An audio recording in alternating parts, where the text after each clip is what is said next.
রব্বুল আলামিন বলতেছেন আফালা ইয়ানজুরুনা ইলাল ইবিলি কাইফা খুলিকাত ওয়া ইলাস সামাই কাইফা রুফিয়াত ওয়া ইলাল জিবালি কাইফা নুসিবাত। রব্বুল আলামিন বলতেছেন সূরা গাশিয়ার মধ্যে, তোমরা কি লক্ষ্য করে দেখো না আমি কেমন করে উট বানিয়েছি, উটকে সৃষ্টি করেছি। উট বানিয়েছেন কে? আল্লাহ। রব্বুল আলামিন বলতেছেন আমি উটকে কিভাবে সৃষ্টি করেছি তোমরা কি দেখো না?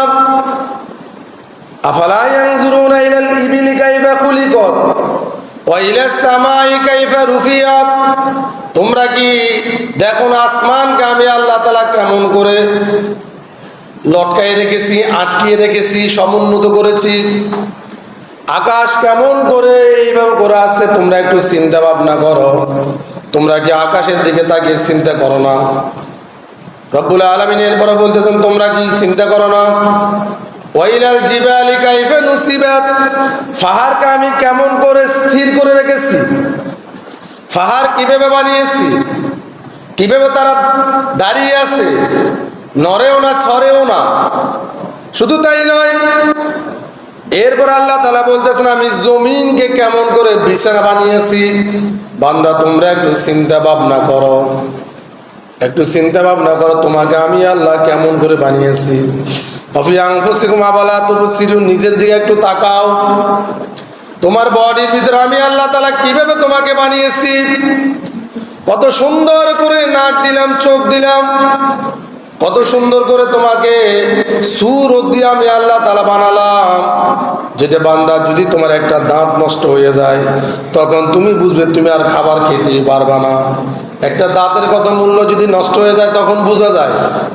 একটা চোখ যদি নষ্ট হয়ে যায় তখন বোঝা যায়। একটা হাত যদি কোনো কারণে প্যারালাইজড হয়ে যায় তখন আপনি বুঝবেন আল্লাহ তাআলা কত সুন্দর করে আপনাকে বানিয়েছেন।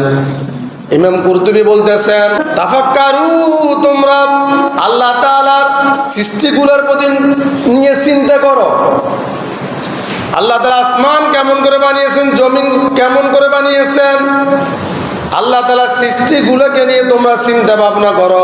তবে আল্লাহ তাআলাকে নিয়ে ওয়ালা তাফাক্কারু, তবে তোমরা আল্লাহ তাআলাকে নিয়ে ভেবো না তাকে কে বানিয়েছেন। তোমরা আল্লাহর সৃষ্টি নিয়ে ভাবো কিন্তু আল্লাহকে নিয়ে ভাবার দরকার, কথা বুঝেন নাই? আল্লাহ তাআলার সৃষ্টি নিয়ে তোমরা চিন্তা ভাবনা করো, গবেষণা করো। কেমন করে আল্লাহ তাআলা সূর্য বানালেন, চাঁদ বানালেন, আসমান জমিন বানালেন, পাহাড় পর্বত সাগর বানালেন, কিন্তু আল্লাহ তাআলাকে নিয়ে তোমরা চিন্তা করো না তাকে কে বানিয়েছেন, তিনি কেমন করে সৃষ্টি হলেন। ওয়ালাম ইয়াকুল্লাহু কুফুয়ান আহাদ, তার সমতুল্য কেউ নাই। নবী করিম সাল্লাল্লাহু আলাইহি ওয়াসাল্লাম তাওহীদের দাওয়াত দিয়েছেন,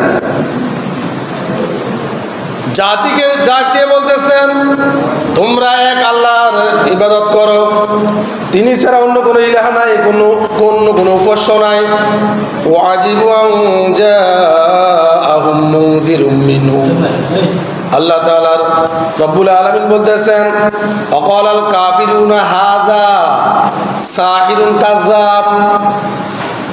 আল্লাহ তাআলা কোরআনুল কারীমে কোট করে দিয়েছেন নবীর কথা, যখনই আমি তাদের নিকট একজন পয়গম্বর পাঠালাম তাদেরকে বুঝানোর জন্য ভীত সন্তুষ্টকারী হিসেবে পাঠিয়েছি, তখনই তারা তাকে পাগল বলা আরম্ভ করলেন, তারা তাকে জাদুঘর বলা আরম্ভ করলেন। অকালাল কাফিরুনা, কাফেরেরা, সাহিরুন হাযা সাহিরুন কাযাব, নবীকে তারা মিথ্যাবাদী বলা আরম্ভ করলেন, পাগল বলা আরম্ভ করলেন।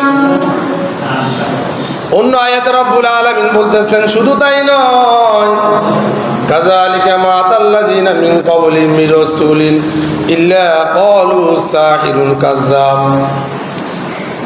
আল্লাহ রাব্বুল আলামিন আরেক আয়াতের মধ্যে বলতেছেন কাযালিকা মা আতাল্লাযিনা মিন ক্বাবলিহিম মির রাসূলিন, আহারে যত পয়গম্বর জমিনের মধ্যে পাঠালাম যারাই তাওহীদের দাওয়াত দিয়েছেন তাদের সবাইকে তাদের জাতিরা পাগল বলেছেন, মাতাল বলেছেন, মিথ্যাবাদী বলেছেন। ওয়াইলা আদিন আখাউম হুদা ক্বালা ইয়া কওমি ইবুদুল্লাহ। ওয়াইলা আদিন, আখাহুম হুদা। আজ জাতির কাছে আমি হুদ আলাইহিস সালামকে পাঠিয়েছি। তিনি বলতেছেন, ও আমার জাতি, এক আল্লাহ ছাড়া আর কেউ নাই, তার ইবাদত করো, তার বন্দেগী করো, তার দাসত্ব করো। তারা তার কথা মানলেন না। ওয়াইলা সামুদা আখাহুম সালিহা ক্বালা ইয়া কওমি ইবুদুল্লাহ মা লাকুম মিন ইলাহিন গায়র। সামুদ জাতির কাছে সালেহ আলাইহিস সালামকে পাঠালাম। সালেহ আলাইহিস সালাম সামুদ জাতিকে বলতেছেন, ও আমার জাতি, তোমরা বলো আল্লাহ ছাড়া কোনো ইলাহ নাই, কোনো মাবুদ নাই, তার ইবাদত ছাড়া অন্য কারো ইবাদত করবা না। তারা তার কথাও তাকে ঠাট্টা বিদ্রুপ করলেন, অস্বীকার করলেন। ওয়াইলা মাদিয়ানা আখাহুম শুআইবা ক্বালা ইয়া কওমি ইবুদুল্লাহ মা লাকুম মিন ইলাহিন গায়রু। মাদায়েনবাসীর কাছে আমি শুআইবকে পাঠালাম। তিনি তার জাতিকে এইভাবে করে দাওয়াত দিলেন, আল্লাহ তাআলাকে মানো, তার উপাস্য করো, তার আনুগত্য করো, তার ইবাদত করো, কারো অন্য করে ইবাদত করো না। এইভাবে করে আমাদের পয়গম্বর পর্যন্ত সমস্ত নবীরা এই তাওহীদের দাওয়াত দিয়েছেন। ইমাম কুরতুবী বলেন, সমস্ত নবীকে আল্লাহ তাআলা তাওহীদের এক কালিমা শিক্ষা দিয়েছেন, লা ইলাহা ইল্লাল্লাহ। কিন্তু রিসালাতের মধ্যে, শরীয়তের মধ্যে একটু পার্থক্য ছিল। তাওরাত, জাবুর, ইনজিল, কোরআন, আমাদের শরীয়তের মধ্যে যেগুলো আছে ইনজিলের মধ্যে এরকম ছিল না। তাওরাতের মধ্যে ভিন্নতা ছিল, শরীয়তের মধ্যে একটু পার্থক্য ছিল। কিন্তু আমাদের রব কিন্তু কয়জন?